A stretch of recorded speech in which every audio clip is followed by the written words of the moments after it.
Ya. ¿Listo? Gracias, Miguel. La literatura, como cualquier forma de arte, es la confesión de que la vida no basta. Fernando Pessoa. Buenas noches para todos. Bienvenidos a esta nueva sesión del Club de Lectura. Como habíamos hablado la semana pasada, esta sesión va a ser con respecto al poeta argentino Oliverio Girondo. Juan, Em, sí. es que tienes el video. Entonces, para que cambies a la presentación, por favor. Ah, ok. Vale.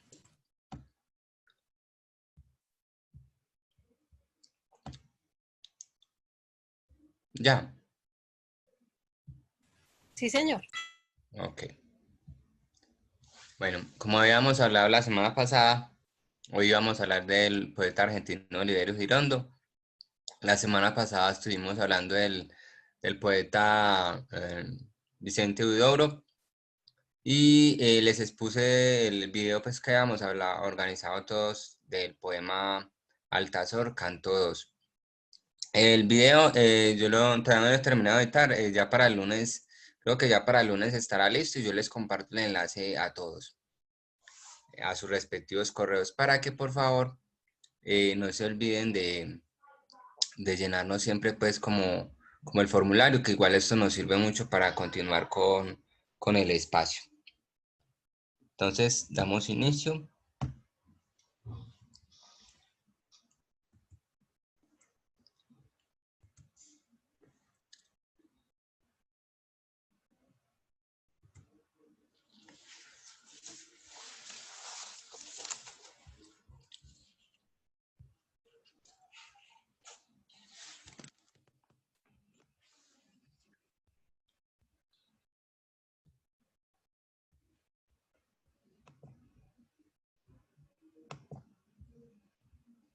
Bueno, entonces, ¿quién era Oliverio Girondo? ¿Cierto? Oliverio Girondo,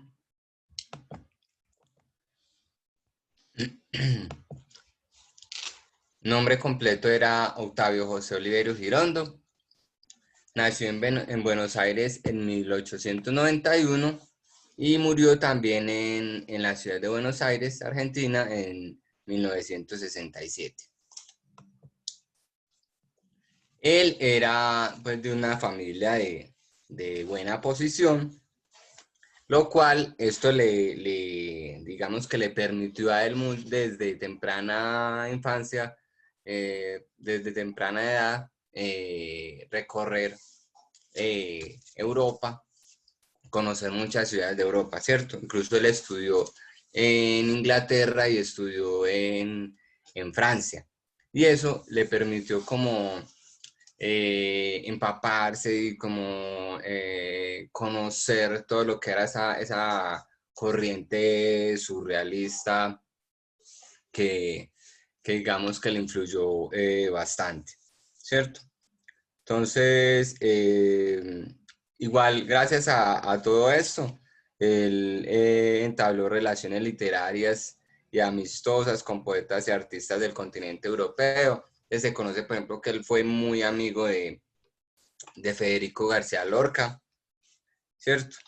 Eh, y entonces, todos estos, digamos, gente que conoció en Europa, todos estos, esa comunidad literaria, lo introdujeron en esos círculos de las nuevas corrientes estéticas. Entonces, por ejemplo, pues, como el surrealismo, y con la que entra en contacto gracias al poeta franco-uruguayo Jules Supervielle, ¿cierto? En Europa también tomó contacto con los movimientos artísticos y literarios de vanguardia, como fue el cubismo de Picasso, el dadaísmo de Tristan Tzara o el futurismo de Marinetti, así como como con la rompedora obra de Guillermo Apollinaire. Creo que así se pronuncia, no sé. ¿cierto? Si no me corrigen, sí. Bueno, fue, fue que, entonces esto influyó mucho, digamos, digamos, en la corriente, en la orientación de él. Y bueno, entonces, por ejemplo, él estudió derecho, pero nunca lo ejerció. Él le decía a los padres que él iba a estudiar derecho, pero con la condición de que le estuvieran, de que le permitieran viajar cada vacación a Europa. Entonces él viajaba mucho, él iba mucho entre Argentina y Europa. Entonces iba mucho siempre como empapado de esa corriente vanguardista y todo lo que era el surrealismo y eso, ¿cierto?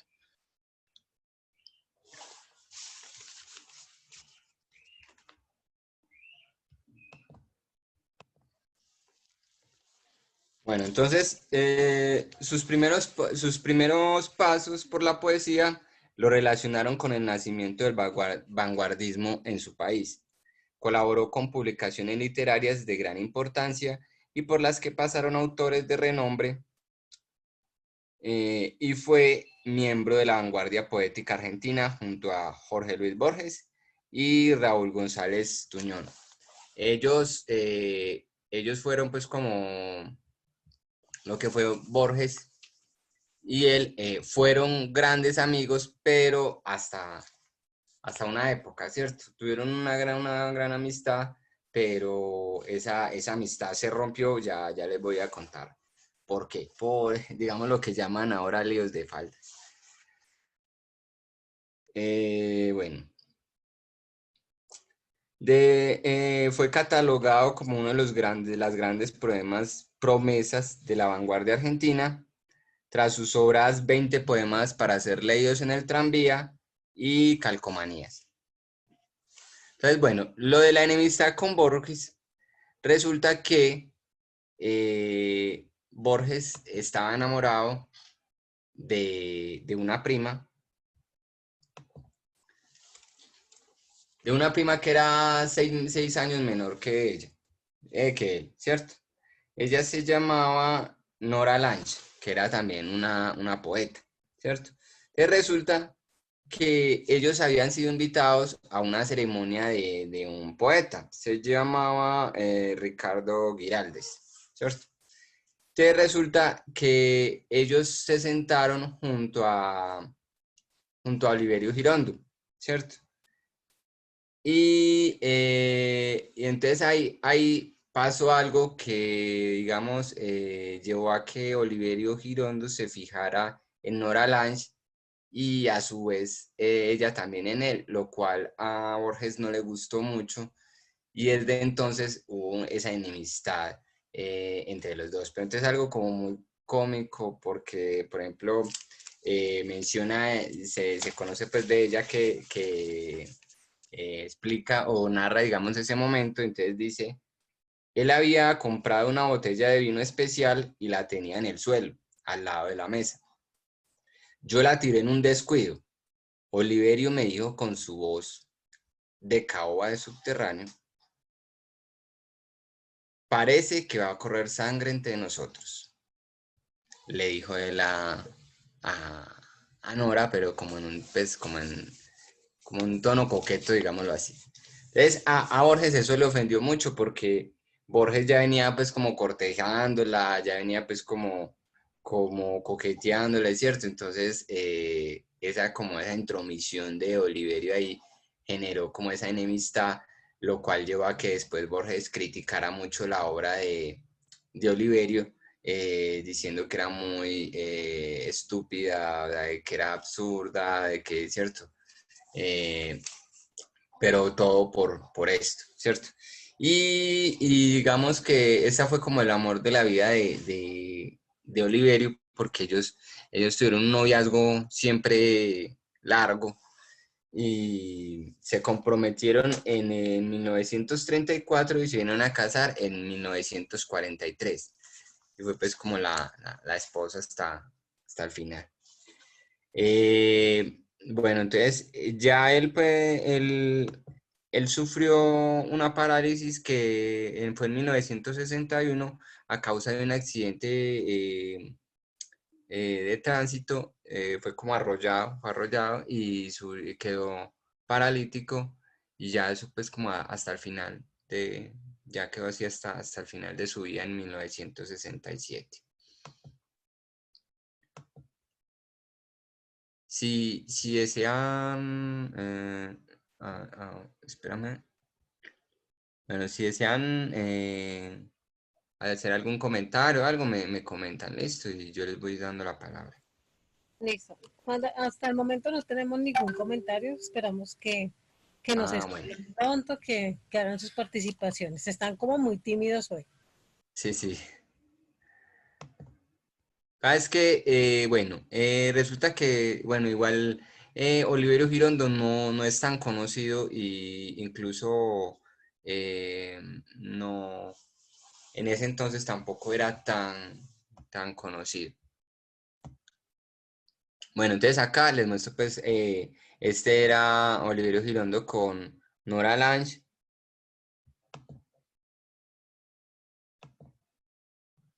Y aquí aparece lo que es Oliverio Girondo, que es el que está arriba de Barbita, y ahí el que le sigue es Jorge Luis Borges, que están ahí en el consejo de redacción de una revista llamada la Revista Sur.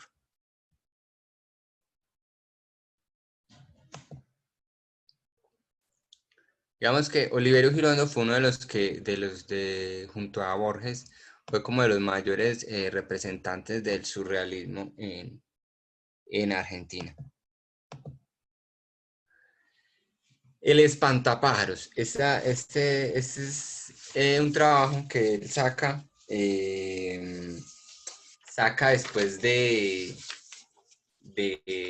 Calcomanía, que fue como su segundo libro. Y el espantapájaros, este fue como una de las obras más características de él. Dice, algo grande entre manos, el batacazo. Resulta que Oliverio Girondo, cuando señaló ya el punto aparte, digamos, de esta obra, decidió cambiarlo. Él le había nombrado el espantapájaros, le había nombrado espantapájaros, pero entonces le añadió espantapájaros al alcance de todos, porque él decidió que eso iba a ser, que iba a ser algo grande, ¿cierto?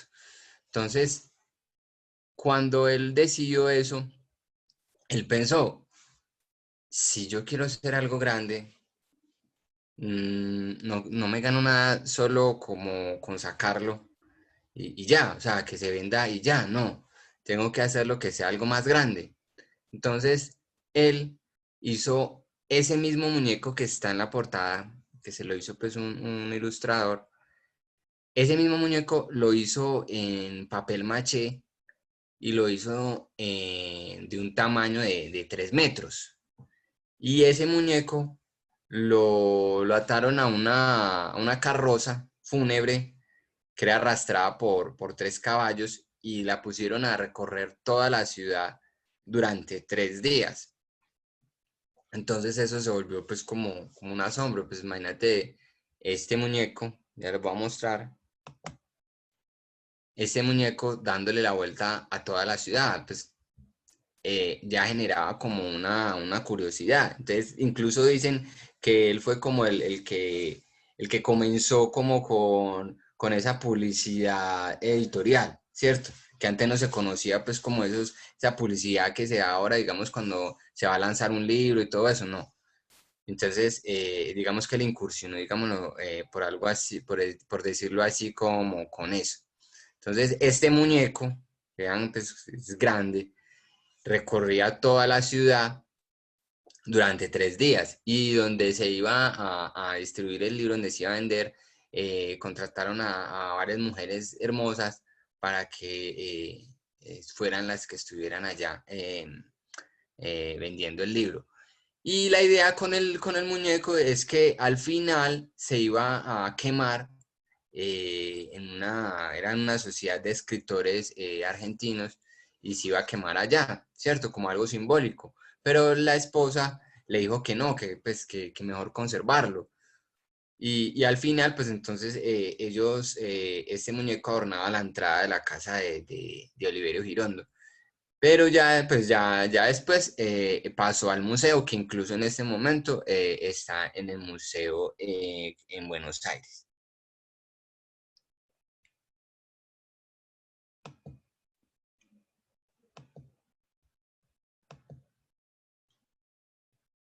Ay, no, que me equivoqué. Bueno, aquí era el, el espantapájaros. Bueno, ese es el poema del espantapájaros, ¿cierto? Entonces, resulta que el espantapájaros, ese trabajo era como una guerra. Si ustedes ven, por ejemplo, el muñeco y si ven, por ejemplo, la forma del poema, tiene una forma de hombre, ¿cierto? Y miren, por ejemplo, el muñeco, ¿cierto? La forma en la que está, en la forma en la que tiene el hombre, ¿cierto? Esa forma, esa vestimenta se le conocía como levita, que era un traje que llegaba hasta la rodilla y era como la alta aristocracia, digamos, en ese entonces. Entonces los hombres vestían así, ¿cierto? Con esos trajes y así. Entonces él con ese traje lo que hacía era burlarse de como de esa estética y de esas normas y de esa etiqueta, digámoslo así, que se tenía en ese entonces. Entonces dice, era una guerra a la levita, así se llama ese traje, que representaba la solemnidad de las instituciones estrictas y rigurosas. Su objetivo vital estaba en poner en evidencia lo estúpidamente aburrida que puede ponerse una sociedad que no se atreve a burlarse de sus conservadurismos, no solo estéticos, sino también sociales y políticos. Entonces, dentro del poema, incluso él tiene una crítica donde dice, bueno, el poema dice, yo no sé nada, tú no sabes nada. Usted no sabe nada. Él no sabe nada. Ellos no saben nada. Ellas no saben nada. Ustedes no saben nada. Nosotros no sabemos nada.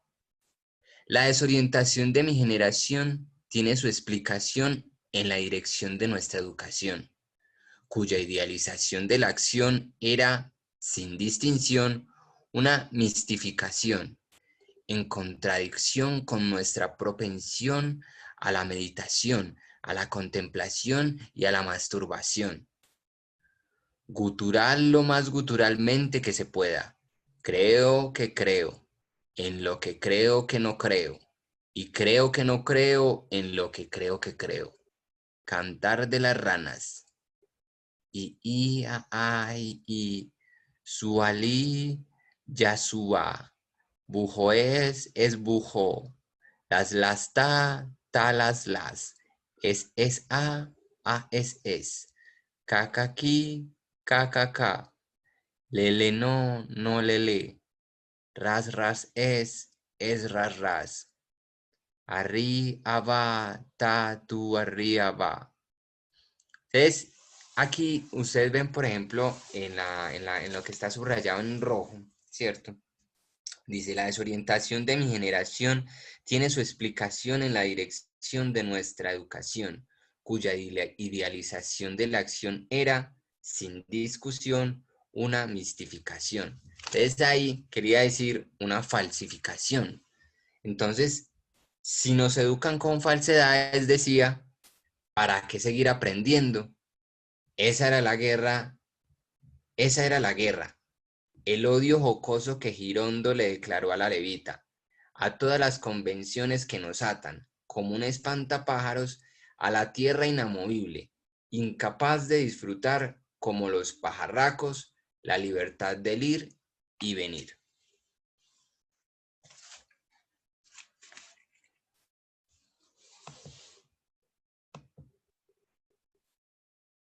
Bueno, entonces, por ejemplo, yo a esta sesión le puse Girondo o El amor al vuelo por un poema que me parece muy hermoso que está dentro de esta obra que se llama El espantapájaros, ¿cierto? Les voy a leer entonces.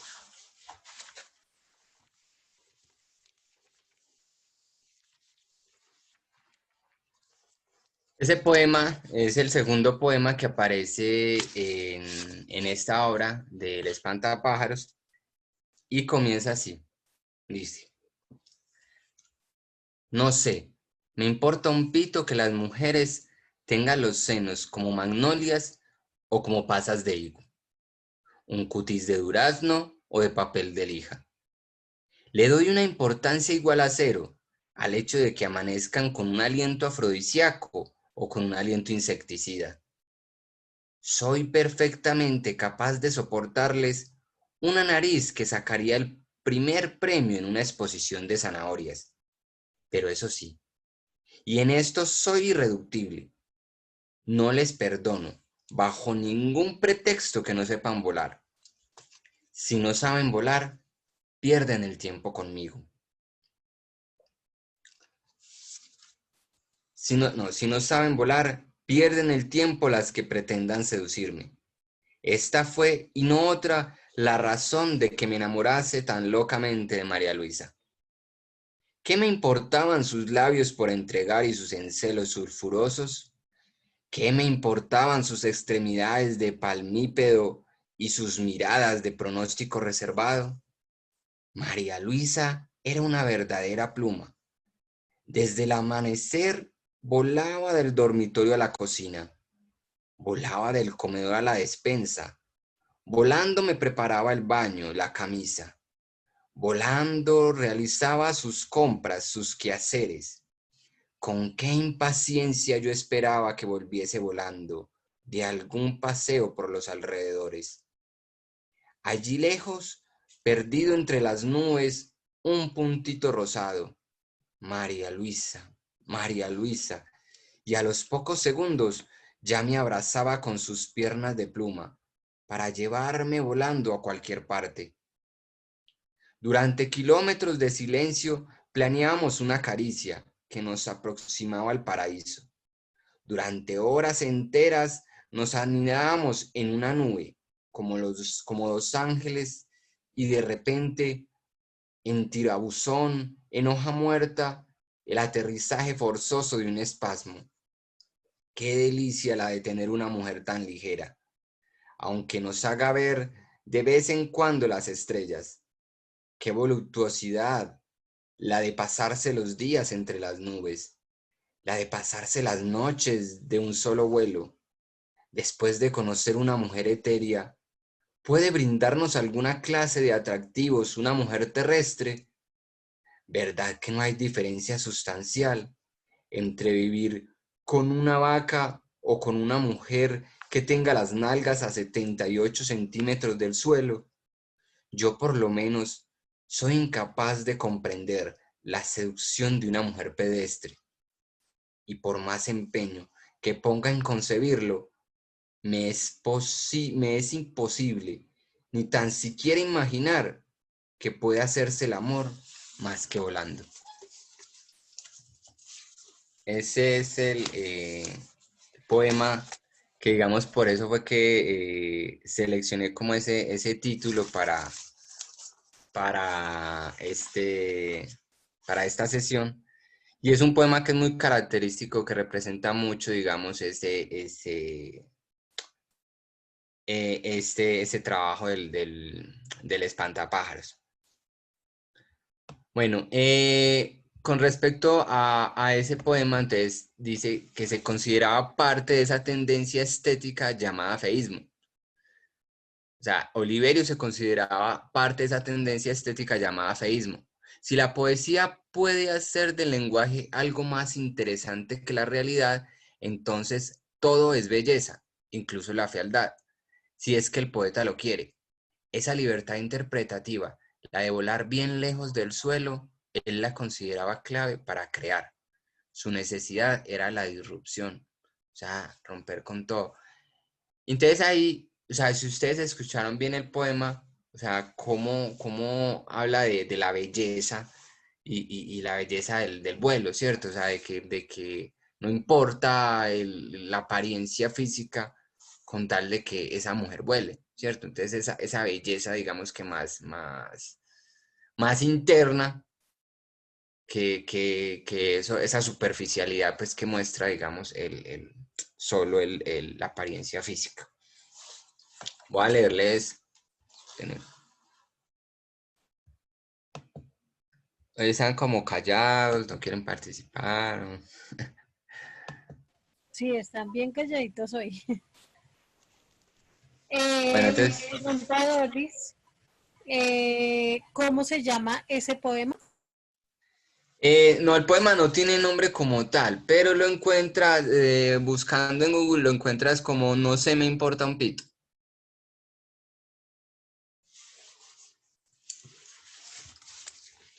Gracias, Juan. Con gusto. Bueno, entonces, este otro se llama Cansancio. Cansado, sí. Cansado de usar un solo vaso, 2 labios, 20 dedos, no sé cuántas palabras, no sé cuántos recuerdos, grisáceos, fragmentarios, cansado, muy cansado de este frío esqueleto, tan púdico, tan casto, que cuando se desnude no sabré si es el mismo que usé mientras vivía. Cansado, sí, cansado, por carecer de antenas, de un ojo en cada omoplato y de una cola auténtica, alegre, desatada, y no este rabo hipócrita, degenerado, enano, cansado, sobre todo, de estar siempre conmigo, de hallarme cada día cuando termina el sueño, allí donde me encuentre con las mismas narices y con las mismas piernas, como si no deseara esperar la rompiente con un cutis de playa, ofrecer al rocío 2 senos de magnolia, acariciar la tierra con un vientre de oruga y vivir unos meses adentro de una piedra.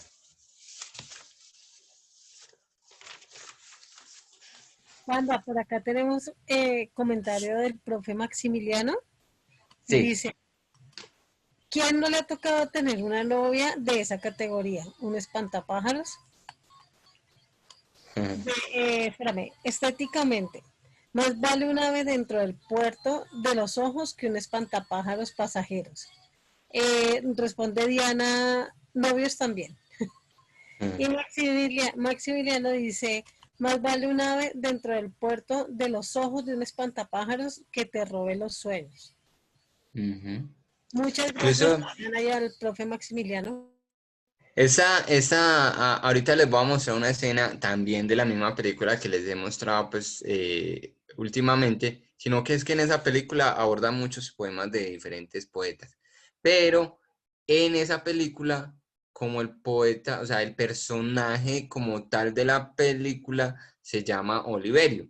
Creo que no mencionan el nombre, pero supongo que es, y porque él siempre recita, digamos, este poema que yo les leí el primero, eh, él supongo que está interpretando a Oliverio Girondo, ¿cierto?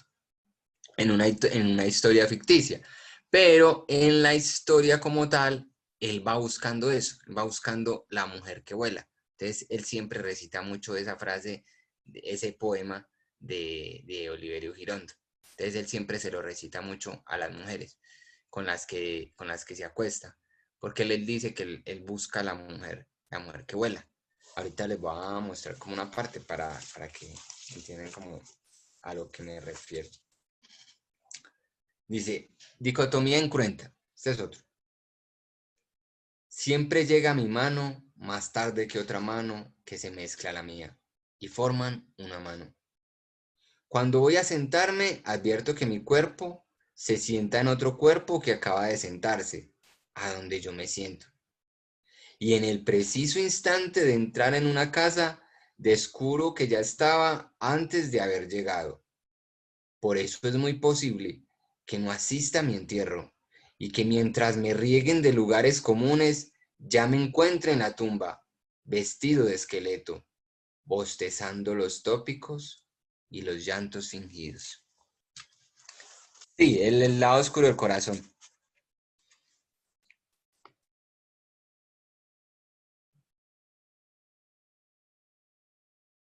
Wanda, Sí. Irma nos dice, para haber nacido en 1891, miraba la vida y la mujer desde el alma, no desde su exterior, de su belleza. Y Ajá. pues Diana nos dice el lado oscuro del corazón. Sí, ese es ese. El lado oscuro del corazón. Sí, y incluso pues, miren qué tan bonito, porque por ejemplo, todos los poetas que hemos hablado, que incluso Benedetti, Neruda, Oliver, Vicente Huidobro, siempre tuvieron como varias esposas, varias relaciones. En cambio, este fue una relación que fue, o sea, él se enamoró de Lange y con ella se fue pues, toda la vida, o sea, fue un noviazgo largo y después se casaron y con ella terminó. Esta se llama Ella.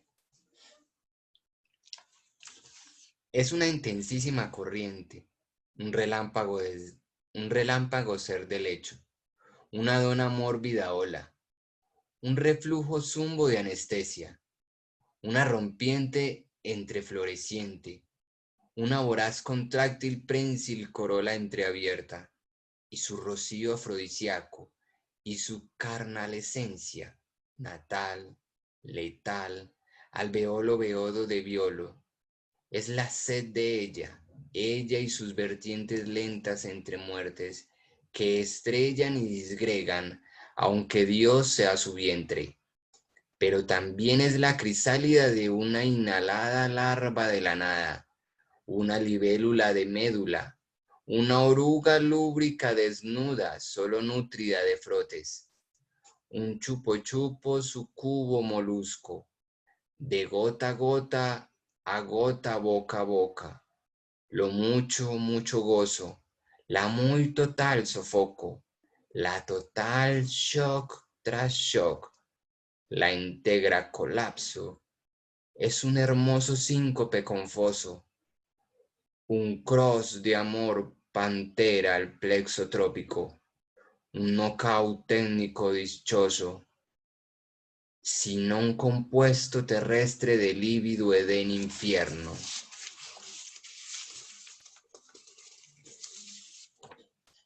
El sedimento aglutinante de un precipitado de labios, el obsesivo recibo de una solución insoluble, un mecanismo radioanímico, un terno bípedo bullente, un robot hembra electroerótico con su emisora de delirio, y espasmos lírico-dramáticos, aunque tal vez sea un espejismo, un paradigma, un eremito, una apariencia de la ausencia, una entelequia inexistente, las trenzas náyades de Ofelia, o solo el trozo ultraporoso de realidad indubilable, una despótica materia, el paraíso hecho carne, una perdiz a la crema. Esa era ella. Ahora les voy a poner un poema que recitan en El lado oscuro del corazón, que es la película pues, que normalmente les he mostrado, pero es porque ahí comparten como muchas poesías de varios autores.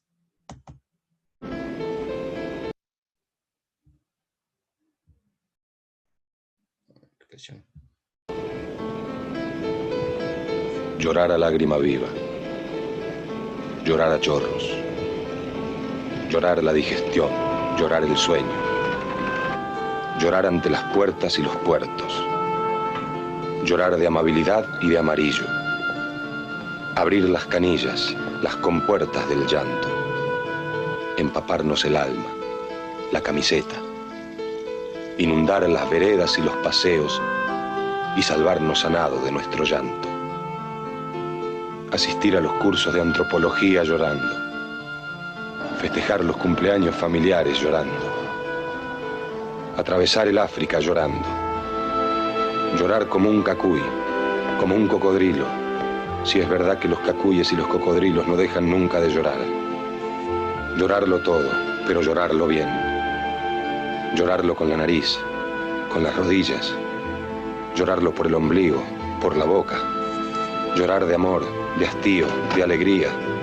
Llorar de frac, de flato, de flacura. Llorar improvisando, de memoria. Llorar todo el insomnio y todo el día.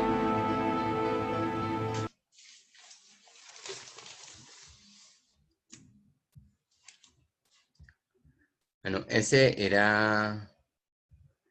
Pues este poema tampoco tiene título, pero quien lo quiera de pronto buscar, lo encuentran como Llorar a lágrima viva.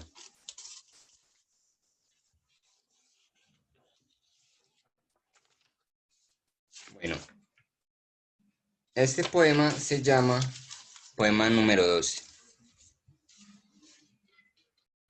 Se miran, se presienten, se desean, se acarician, se besan, se desnudan, se respiran, se acuestan, se olfatean, se penetran, se chupan, se desnudan, se adormecen, se despiertan, se iluminan, se codician, se palpan, se fascinan, se mastican, se gustan, se babean, se confunden, se acoplan, se disgregan, se aletargan, fallecen, se reintegran, se distienden, se enarcan, se menean, se retuercen, se estiran, se caldean, se estrangulan, se aprietan, se estremecen, se tantean, se juntan, desfallecen, se repelen, se enervan, se apetecen, se acometen, se enlazan, se entrechocan, se agazapan,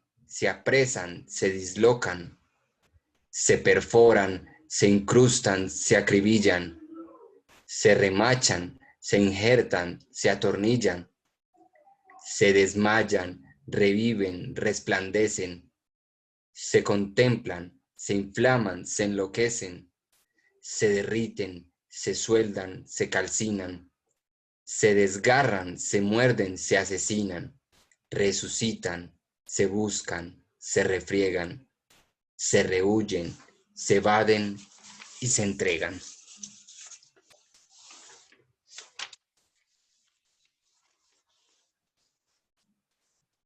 Sí, por eso me gusta mucho.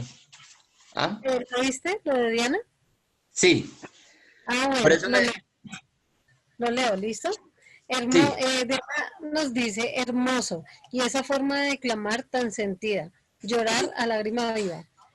Doris nos dice qué hermoso ese último que leíste. sí, ese es muy bonito. Eso es de, por ahí para mí me gusta mucho escoger esos de ahí del lado del oscuro del corazón porque recitan la poesía muy bonita. No sé si acuerdan, por ejemplo, el que les compartí la vez pasada de Altazor. O sea, y más por las imágenes y el sonido de fondo. No sé si todavía no la han visto, se las recomiendo que es muy buena. Tanto el lado oscuro del corazón, el lado oscuro del corazón 1 y el lado oscuro del corazón 2. Ah, el poema se llama Poema 12.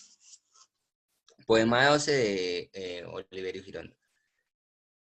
Y bueno, entonces les recomiendo mucho esas dos películas y también la que les había recomendado de El Cartero y Pablo Neruda, que también tocan mucho como la poesía. Bueno, este es me parece como algo chistoso, porque es como más duro. Se llama, o bueno, no se llama así, pero comienza así. Que los ruidos te perforen los dientes. El último se llama Poema 12. Bueno, que los ruidos te perforen los dientes, como una lima de dentista, y la memoria se te llene de rumbre, de olores descompuestos y de palabras rotas. Que te crezca en cada uno de los poros una pata de araña. que solo puedas alimentarte de barajas usadas y que el sueño te reduzca como una planadora al espesor de tu retrato. Que al salir a la calle hasta los faroles te corran a patadas. Que un fanatismo irresistible te obligue a prosternarte ante los tachos de basura. Y que todos los habitantes de la ciudad te confundan con un madero. Que cuando quieras decir mi amor, digas pescado frito. Que tus manos intenten estrangularte a cada rato y que en vez de tirar el cigarrillo, seas tú el que te arrojes en las salivaderas. Que tu mujer te engañe hasta con los buzones. Que al acostarse junto a ti, se metamorfosee en sanguijuela y que después de parir un cuervo, alumbre una llave inglesa. Que tu familia se divierta en deformarte el esqueleto, para que los espejos al mirarte se suiciden de repugnancia. Que tu único entretenimiento consista en instalarte en la sala de espera de los dentistas, disfrazado de cocodrilo. Y que te enamores tan locamente de una caja de hierro que no puedas dejar ni por un instante de lamerle la cerradura.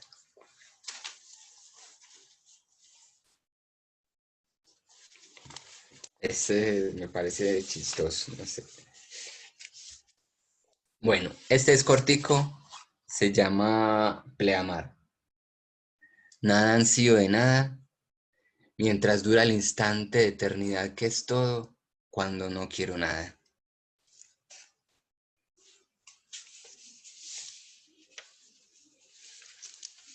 Este otro se llama Todo era amor. Todo era amor. Amor. No había nada más que amor. En todas partes se encontraba amor. No se podía hablar más que de amor. Amor pasado por agua. Amor a la vainilla. Amor al portador. Amor a plazos. Amor analizable, analizado. Amor ultramarino. Amor ecuestre. Amor de cartón piedra, amor con leche. Lleno de prevenciones, de preventivos. Lleno de cortocircuitos y cortapisas. Amor con una gran M, con una M mayúscula. Chorreando de merengue. Cubierto de flores blancas. Amor espermatozoico, esperantista. Amor desinfectado, amor untuoso. Amor con sus accesorios, con sus repuestos, con sus faltas de puntualidad, de ortografía, con sus interrupciones cardíacas y telefónicas. Amor que incendia el corazón de los orangutanes, de los bomberos. Amor que exalta el canto de las ramas bajo las ramas, que arranca los botones de los botines, que se alimenta de encelo y de ensalada. Amor impostergable y amor impuesto. Amor incandescente y amor incauto. Amor indeformable, amor desnudo. Amor, amor, que es simplemente amor. Amor y amor. Y nada más que amor.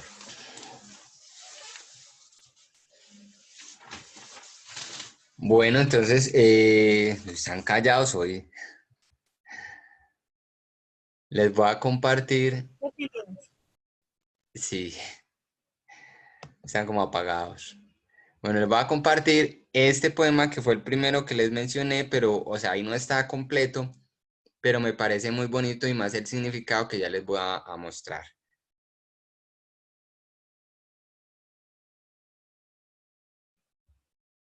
Ah, genial. Genial, Diana.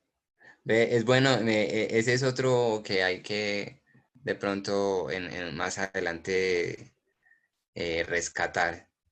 Sí, son siempre muchos los poetas, digamos, y sí, bueno, hay que mirar a ver cómo hacemos, porque igual hay muchas sesiones para este año y el resto, y el del otro año.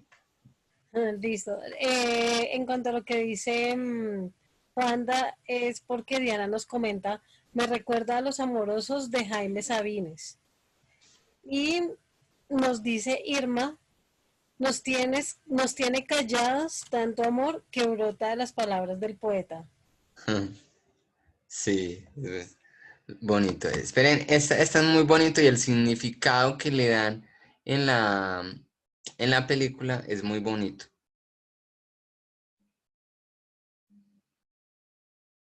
Ángela nos dice que están hermosos.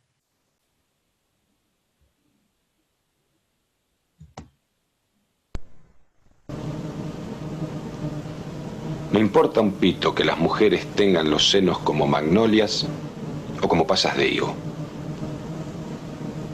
Un cutis de durazno o de papel de lija. Le doy una importancia igual a cero al hecho de que amanezcan con un aliento afrodisíaco o con un aliento insecticida. Soy perfectamente capaz de soportar una nariz que sacaría el primer premio en una exposición de zanahorias. Pero eso sí, y en esto soy irreductible. No les perdono, bajo ningún pretexto, que no sepan volar.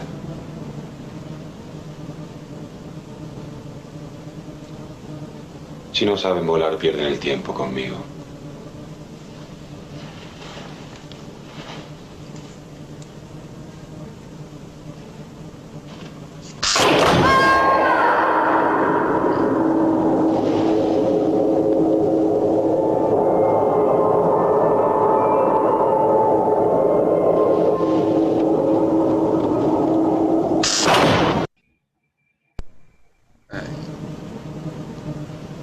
Me importa un...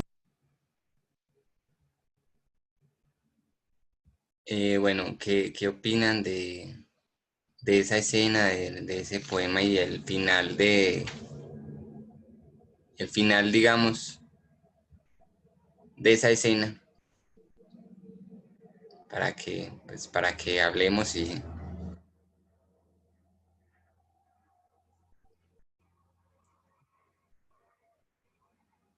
Nadie dice nada.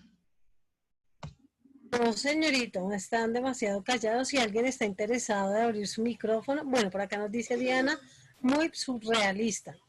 Freddy está levantando la manito, entonces para que abra el micrófono tranquilamente. No, que el poema anterior me hace acordar de otro poema, es de un español, no me acuerdo el nombre, no me acuerdo quién es, que decía que érase una nariz a una cara pegada, era una nariz superlativa. Es un poema que le hacen a una nariz, entonces me hizo acordar ahorita. Y Ah, también pues para decirles que pues todo este juego de palabras, todo este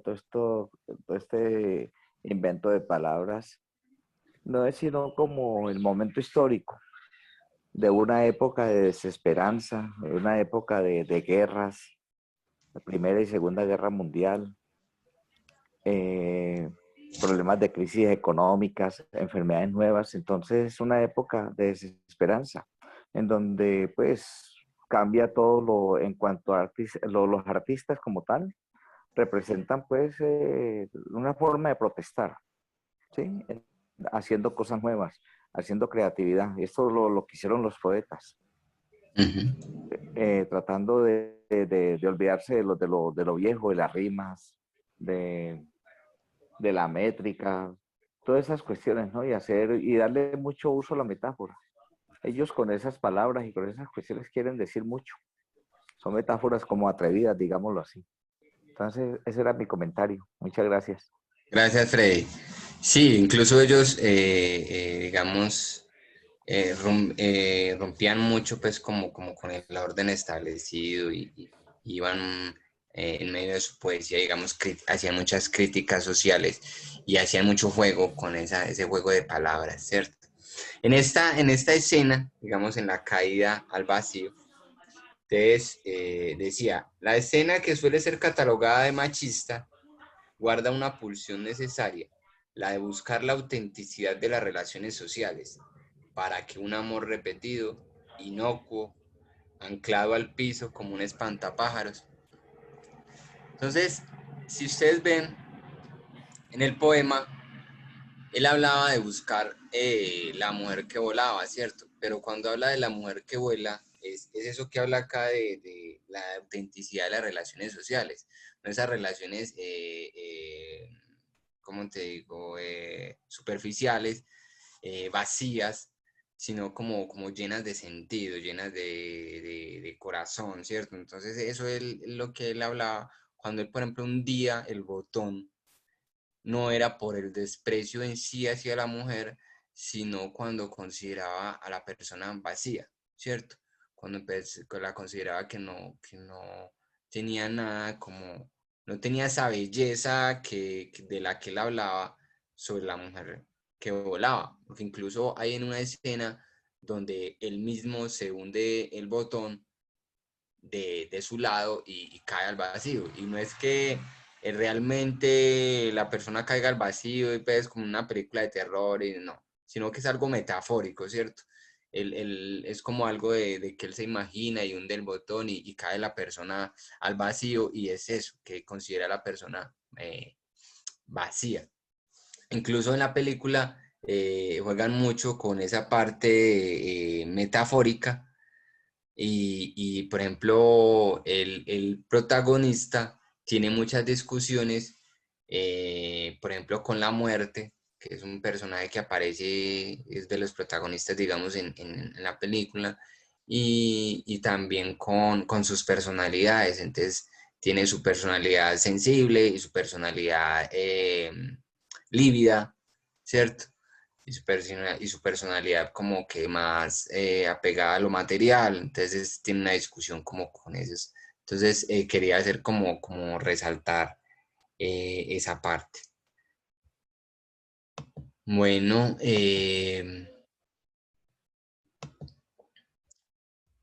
Por acá nos dice Maximiliano que vea la nariz. Supongo que es el autor del poema que nos habló Freddy.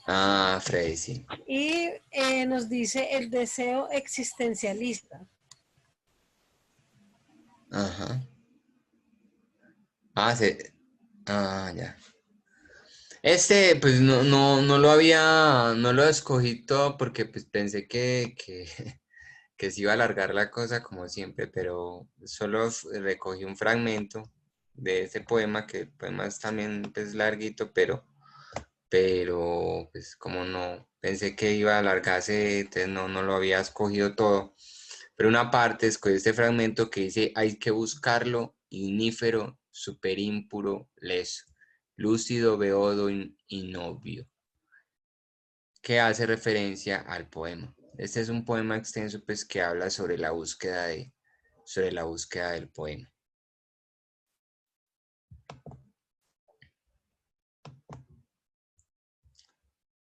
Y ya esta frase que está en el inicio, beodo, sí.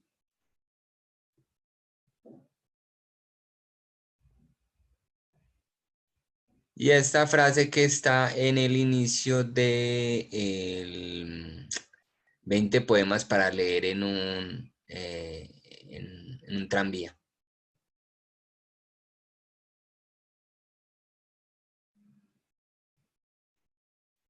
Ajá.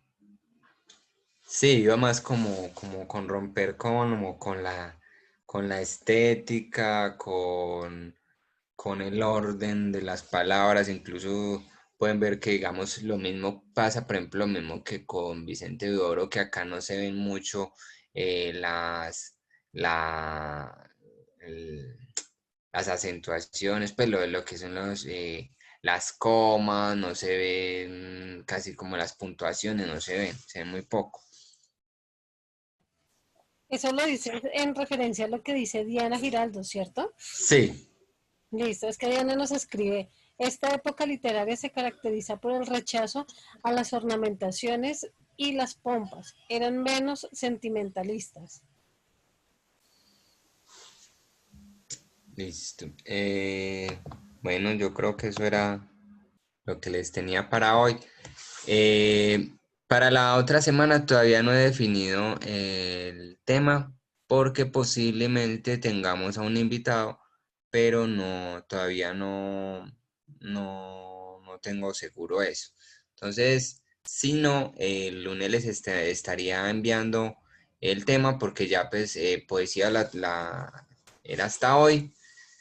Ya vamos a abordar pues como otro tema, dependiendo pues de si el invitado sí puede estar para la otra semana. Entonces estaríamos con él, que sería un profesor que publicó un libro de cuentos. Entonces, la idea es como comenzar otra vez, retomar ya el género cuento, pero ya otro subgénero. Quienes están desde el principio se acuerdan que comenzamos con el cuento, pero con el cuento de terror y tocamos, fue a Edgar Allan Poe, a Lovecraft y cuando hablamos de las técnicas, recogimos también un cuento de Horacio Quiroga, de Mario Benedetti también tocamos un cuento, de Julio Cortázar y de Ernest Hemingway. Entonces ya para esta que sigue vamos a mirar, a cambiar como de género. Voy a mirar si hay posibilidad de abordar la distopía. Y entonces ahí vamos como variando. Ese sería como el de este mes, el del mes de agosto, dependiendo pues si encuentro como cómo compartirles los cuentos para que los puedan leer. Y para septiembre entonces voy a abordar otros, la idea es como abordar temas relacionados con el mes del amor y la amistad. Entonces, bueno. Eso era todo por hoy. Muchas gracias por su asistencia. Espero que me hayan llenado el formulario, que igual siempre nos sirve este formulario para continuar con este espacio. Quienes, por favor, no lo han llenado, para que por favor me lo llenen, que igual por ahí les estamos compartiendo también todo lo que tiene que ver con la invitación al espacio y también para compartirles el lunes a más tardar el martes el enlace del video que hicimos entre todos del poema Altazor Canto 2. Listo. Feliz noche para todos. Listo, Amanda. Pero antes de irnos, voy a terminar de leer lo que nos dijo Diana, que dice, menos sentimentalista sin perder profundidad en el mensaje que transmiten. Muchísimas gracias a todos por su asistencia, por su participación. Los esperamos el próximo sábado entonces. Si no es con un café con el autor, entonces sería con el espacio que Juan nos propone. Voy a leer los mensajitos que nos han enviado. Entonces, nos dice Freddy, muchas gracias a todos, muchas gracias a ustedes más bien. Ángela nos dice, muchas gracias Juan por el espacio. Irma nos dice, a usted muchas gracias, buenas noches. Doris nos dice, muchas gracias, feliz noche. Ángela nos dice feliz noche a todos y Nelson nos dice muchas gracias, feliz noche. Muchísimas gracias a todos por habernos acompañado hoy. Los esperamos entonces el próximo fin de semana, el próximo sábado, a la misma hora y en el mismo enlace. Entonces, que descansen y que lean mucho. Feliz noche.